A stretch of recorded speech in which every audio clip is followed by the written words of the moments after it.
참부모님의 삶과 가르침을 나누는 훈독회 102회 2022년 2월 21일입니다.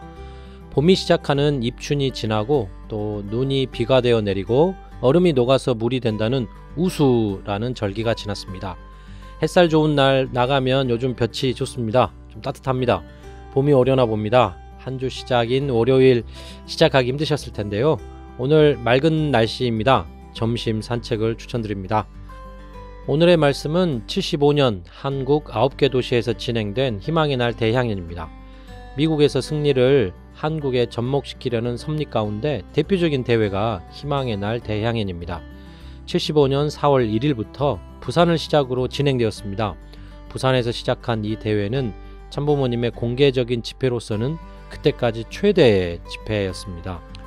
부산을 소생으로 해서 대구를 장성, 서울을 완성으로 해서 이 승리 기반을 계속 연결해 가지고 인천, 전주, 광주, 청주, 춘천까지 전국 9개 도시에서 각각 이틀에 걸쳐 개최됐습니다. 말씀 훈독하겠습니다.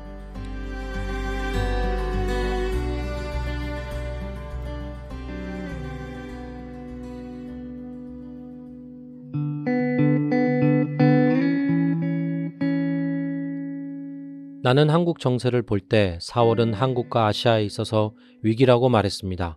그런 기간을 설정해서 통일교회는 아시아적 사건을 일으켜야 되겠다고 해서 국제기동대를 동원시켜서 끌고 들어왔습니다.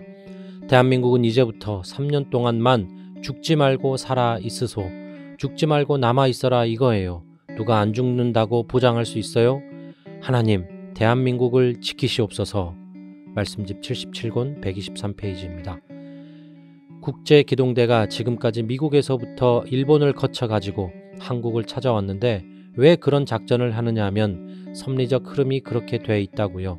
복귀시대이니만큼 선생님이 미국에 가가지고 선풍을 일으켰던 그 모든 것이 일본을 거쳐서 한국까지 거쳐 들어와야 됩니다. 그건 세계적인 영적 세계 이스라엘권, 제2차 기독교 이스라엘권을 육적 제3차 국가적 이스라엘권에 결부시키지 않고는 제3차 국가 중심 삼은 이스라엘권이 제3차 세계적 이스라엘권으로 발전할 수 없는 것입니다. 그렇기 때문에 이것은 섭리상에 있어서 필연적인 귀결이요 역사적인 귀추입니다. 말씀집 77권 74페이지입니다. 기독교하고 통일교회하고 우리 기동대들은 전부 그때에 전 세계의 젊은이 2세들이 와서 조국 광복을 위해서 입성을 해가지고 이 나라에 반대하는 기독교, 반대하는 주권, 반대하는 그 무엇에 대해 가지고 싸운 거예요. 그때 무슨 일이 벌어졌느냐 하면 그때는 탄간복귀할 때예요. 주권적인 기준 앞에 이젠 가정을 찾았으니 나라와 부딪혀야 돼요. 나라와 부딪혀야 돼요. 그래서 문총재를 중심하고 정부하고 하나 되어야 되는 거예요.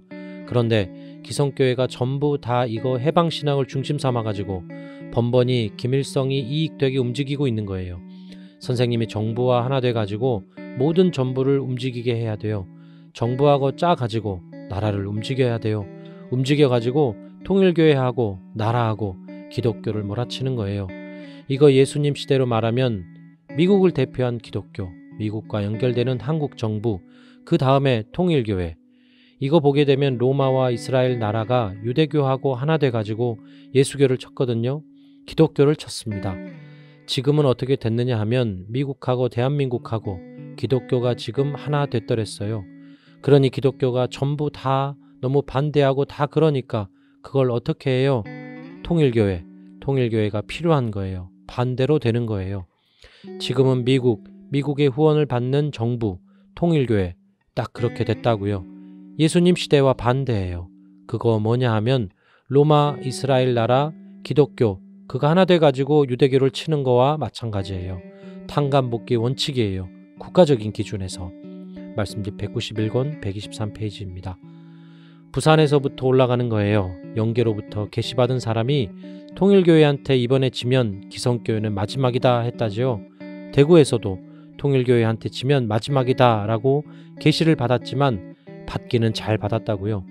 그저 악착같이 싸워가지고 이 통일교회를 그저 망하게 해야 된다고 하면서 별의별 짓 다 했지만 우리는 망하지 않았어요. 완전히 눌러버린 거예요.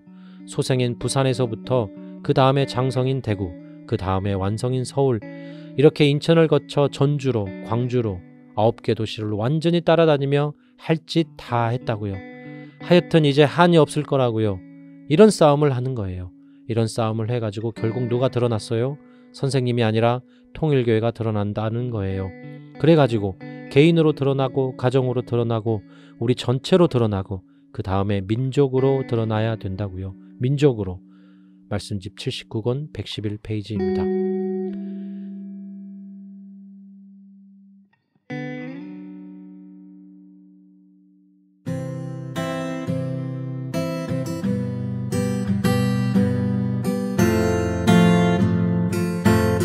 희망의 날태의 향연은 말씀뿐만 아니라 그 제목에서 이야기하듯 문화예술 공연이 함께한 종교 행사여서 당시 한국에서도 파격이었습니다. 첫 시작인 부산, 30년 전 부산에서의 노정에 대한 탕감으로 참아버님은 기성교회 형님이 형님 노릇 못하니 동생인 통일교회가 형에게 힘을 보태주어야겠다고 공격적으로 말씀하셨습니다. 이 대회는 말씀에서처럼 계시를 받은 개신교인들의 조직적인 반대가 있었습니다. 국제부흥단 700여 명이 선봉장이 되어서 식구들은 한판 승부를 한다는 각오로 당당히 활동해 나갔다고 합니다. 본격적으로 한민족 앞에 통일교회라는 종교가 드러나는 섭리였습니다. 그 결과 각 지역마다 수많은 인원이 오히려 입장하지 못하고 발길을 돌릴 정도로 대승리를 했습니다. 참부모님은 인류의 새로운 장래라는 주제의 말씀을 내리셨습니다. 대회 승리의 1등 공신은 역시 국제부흥단입니다. 미국에서 진행된 메디슨 스퀘어 가든 대회와 70여 도시 희망의 날 강연의 승리의 주역인 이들은 300여 명이나 먼저 1월 15일부터 40일간 일본에서 활동을 했었습니다. 일본 9개 도시에서 제1차 부흥 집회를 열어서 8만여 명이나 참여했다고 하는데요. 그 기간 참부모님께서는 도쿄의 그 유명한 무도회관에서 2월 13일 집회를 주관해 주기도 하셨습니다. 그때 참부모님께서는 미국, 독일, 일본 청년 3인 1조로 95개 국가의 선교임지를 지정해 주십니다. 세계 선교 섭리의 본격적인 시작인 것이죠. 미국, 유럽의 국제기동단 300여 명과 또 여기에 추가해서 일본의 300여 명이 함께 673명 총 인원으로 해서 한국에 와서 활동을 했던 것입니다. 참부모님과 함께 미국을 공략하고 한국을 공략해가면서 큰 승리를 일구었던 이 국제기동단 선배님들의 심정은 어땠을까요? 연이어 진행되는 엄청난 행사에 낯선 땅에서 또 고생도 정말 많으셨겠지만 뜨거움이 어떠했을지 그냥 상상이 됩니다. 그것만으로 제 가슴이 뜨거워지는 것 같습니다. 천일국 시대의 국제기동단을 만들어 봐야 되겠다는 욕심과 목표가 생겼습니다. 오늘도 함께 해주셔서 감사드립니다. 천원청년교회 김동현 목사입니다. 힘찬 하루 되십시오. 참 설문도 부탁드립니다.